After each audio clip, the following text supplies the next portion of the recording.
Presiden China Xi Jinping menjanjikan akan memberi bantuan kemanusiaan terhadap warga Gaza sebesar 1,20 triliun rupiah. Pengumuman ini disampaikan oleh Xi Jinping dalam forum kerjasama China dan negara Arab pada Kamis 30 Mei 2024 di Beijing.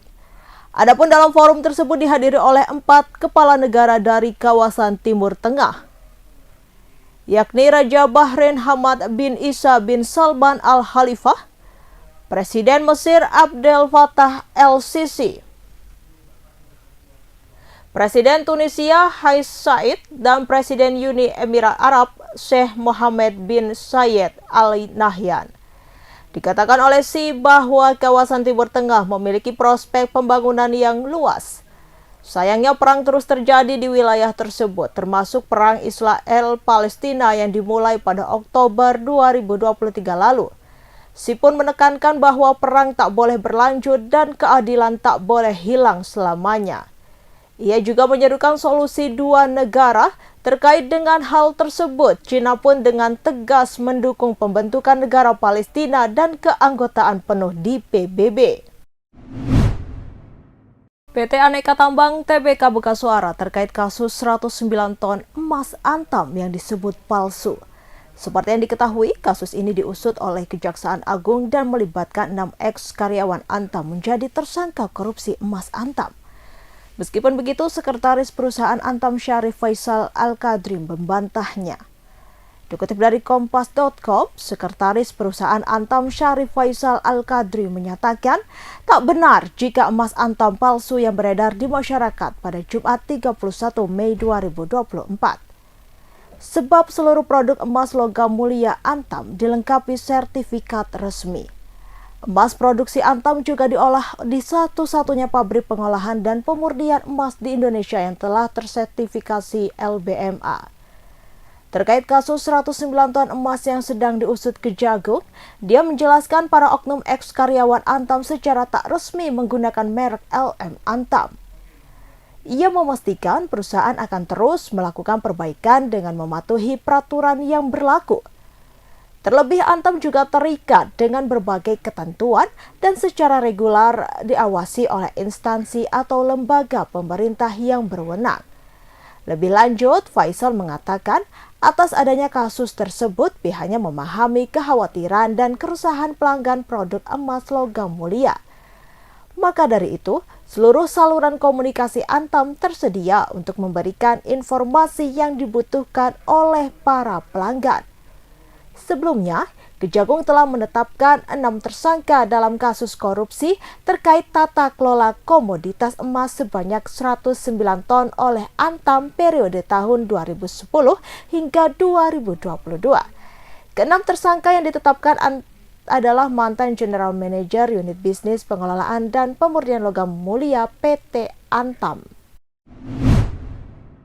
Seorang siswa SMP berinisial RKW 13 tahun di Kota Batu meninggal dunia diduga akibat dikeroyok oleh temannya. Korban meninggal dunia usai dirawat di Rumah Sakit Hasta Brata Kota Batu. RKW merupakan siswa kelas 7 SMP 2 Kota Batu. Menurut penuturan saudara kembar korban berinisial R 13 tahun, sebelum meninggal, saudara kembarnya sempat dibawa ke rumah sakit pada Jumat pagi karena mengeluh sakit di bagian kepala yang diduga usai dikeroyok teman sekelasnya berinisial A saat belajar kelompok pada Rabu 29 Mei 2024 lalu. Awalnya RKW izin untuk pergi belajar kelompok dan diantar sang ibu ke rumah temannya. Entah bagaimana, akhirnya RKW bertemu dengan A dan diduga dikeroyok oleh A dan saudaranya di daerah Pesanggerahan Kota Batu. R menjelaskan, semakin hari sakit yang dirasakan saudara kembarnya itu semakin terasa hingga akhirnya dibawa ke rumah sakit pada Jumat pagi. Setelah dibawa ke rumah sakit sekitar pukul 7 waktu Indonesia Barat pagi, RKW mendapat perawatan dan dari hasil pemeriksaan mengalami pendarahan di kepala hingga dijadwalkan akan menjalani operasi pada Jumat siang. Sayangnya sebelum dioperasi, RKW menghembuskan nafas terakhir. Pihak keluarga telah melaporkan kejadian ini ke pihak kepolisian. Sementara itu, Polres Batu bertindak cepat menindaklanjuti dugaan kasus pengeroyokan hingga mengakibatkan tewasnya RKW, siswa kelas 7 SMP Negeri 2 Kota Batu tersebut. Satreskrim Polres Batu telah mengamankan 5 anak yang diduga ikut terlibat. Menurut Kasatreskrim Polres Batu, AKP Rudi Kuswoyo mengatakan, saat ini polisi telah melakukan penyelidikan dan pendalaman terkait kasus tersebut, termasuk mengamankan anak-anak yang ada di dalam video perundungan yang dilakukan pada Rabu 29 Mei 2024 lalu di kawasan sekitar Pesanggerahan Kota Batu. Rudi menuturkan, dari 5 anak yang berhadapan dengan hukum, ada yang satu sekolah dengan korban dan ada juga yang berbeda sekolah. Sementara itu, terkait kronologi kejadian hingga mengakibatkan korban RKW meninggal dunia, polisi masih belum dapat memberikan keterangan sebab 5 anak yang berhadapan dengan hukum masih dimintai keterangan. Polisi masih melakukan otopsi pada korban RKW untuk mencari penyebab pasti kematian tersebut.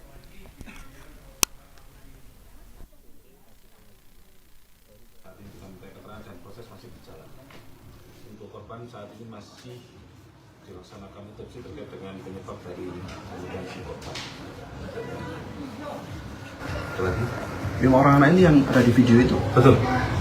Kalau videonya secara utuh kami masih belum mempelajari karena tadi hanya sepintas dan kami fokus pada penanganan korban dan mengamankan si anak yang berhadapan dengan hukum ini. Jadi secara rinci nanti rekan-rekan penyidikan di Polres yang saat ini sedang melakukan pemeriksaan akan memberikan laporan kepada kami. Selain terduga pelaku, ada siapa lagi yang diperiksa? Ada 2 orang tetangga dan untuk orang tua korban kami masih belum bisa secara intensif melakukan pemeriksaan karena dia masih berduka. Jadi kami menunggu dulu untuk melakukan pemeriksaan terhadap kedua orang tua korban. Dan untuk info awal kronologi peristiwa ini gimana? Untuk kronologisnya kami masih belum mandi karena proses pemeriksaan masih berjalan. Saat ini masih berjalan. 5 orang anak yang berhadapan dengan hukum masih melakukan pemeriksaan di Mapolres. Jadi masih berjalan. Kemudian dari tadi juga dari Pak DJ dan dari Dinas Pendidikan juga datang ke rumah sakit untuk ikut berbahasa terkait dengan kejadian ini.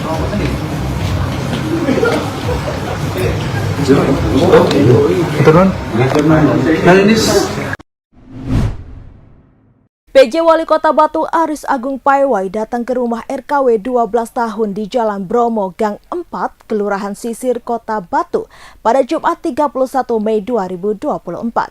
RKW adalah siswa SMP Negeri 2 Kota Batu yang meninggal dunia karena dikeroyok teman sekelasnya berinisial A dan saudara A berinisial L di dekat villa sekitar Pesanggerahan Kota Batu pada Rabu 29 Mei 2024 lalu.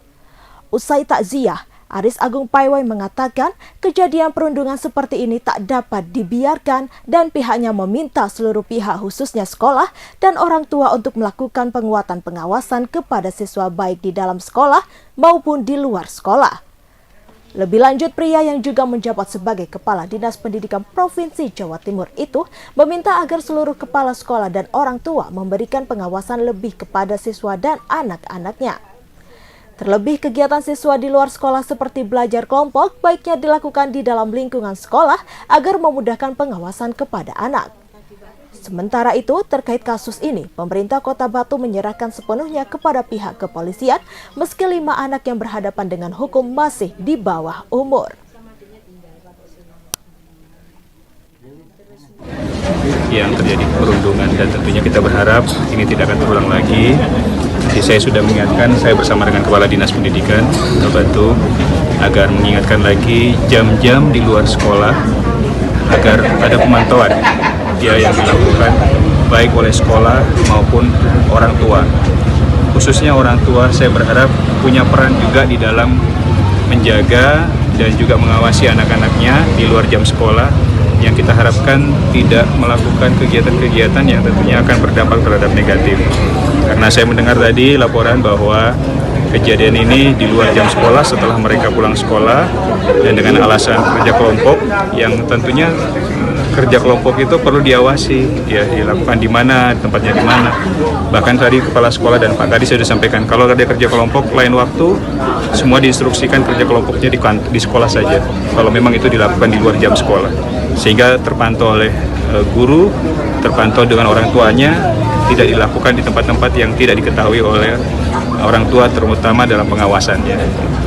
Ini artinya ada evaluasi dalam sistem pembinaan yang harus dilakukan. Ya, tetap kita akan lakukan perhatian nanti, termasuk pengawasan. Dan saya bisa Pak Kadis dalam waktu segera untuk mengumpulkan komite sekolah, MKKS sekolah, agar nanti ini betul-betul menjadi perhatian kita semuanya. Ya. Penanganan pelaku nanti seperti apa, Pak?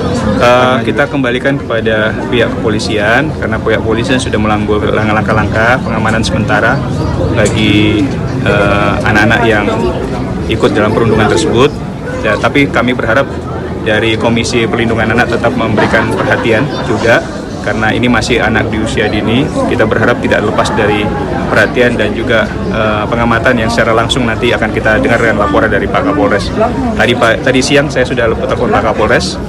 Beliau juga akan segera mengupdate hasil dari otopsi dari anak tersebut, almarhum. Nanti hasilnya akan dilaporkan kepada kami dan juga dari jajaran atasnya nanti. Terima kasih.